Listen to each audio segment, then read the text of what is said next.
मिठाई की दुकान से अपनी कोशिश शुरू करने वाला वो एम ए मजीद, जिसने दुनिया में अपनी बेकरी का सहरा सजाया और दुनिया में अपना एक नाम बनाया।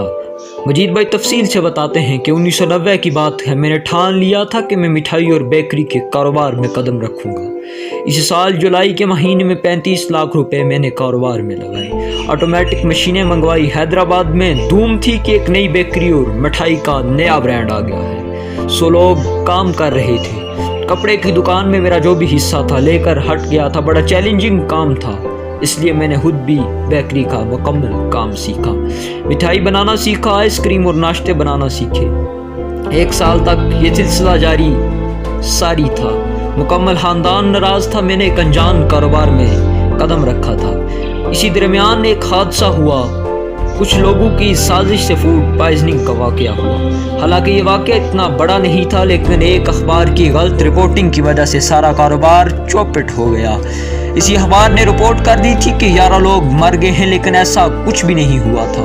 फिर क्या था? जिन्होंने पैकिंग, डेकोरेशन और दूसरे कामों में अपना पैसा लगाया था, बैंक से कर्ज भी लिया था, सबके सब आ बैठे और अपना रुपया मांगने लगे।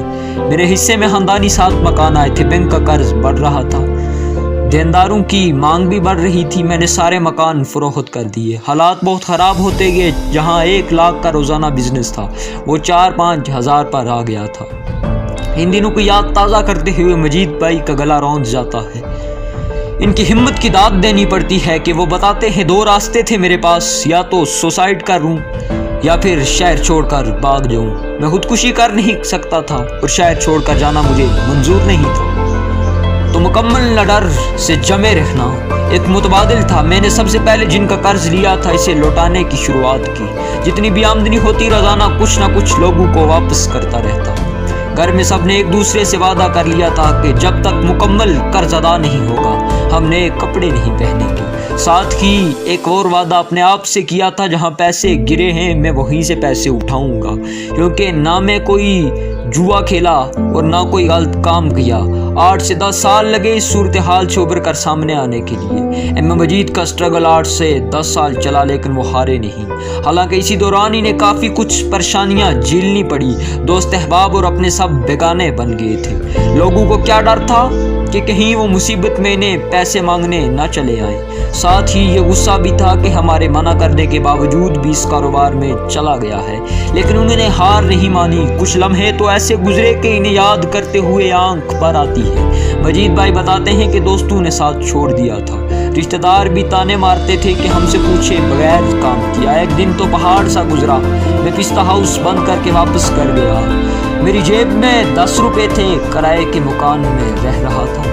बेटी को तेज बुखार था। मैं मेरी बीवी रोते रहे।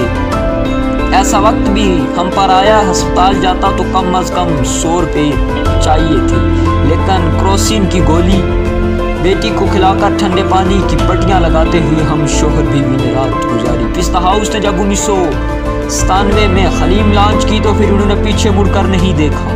पहले पोस्टल डिपार्टमेंट और फिर गति जैसे ट्रांसपोर्ट ने इनकी हलीम मुल्क भर में पहुंचाई।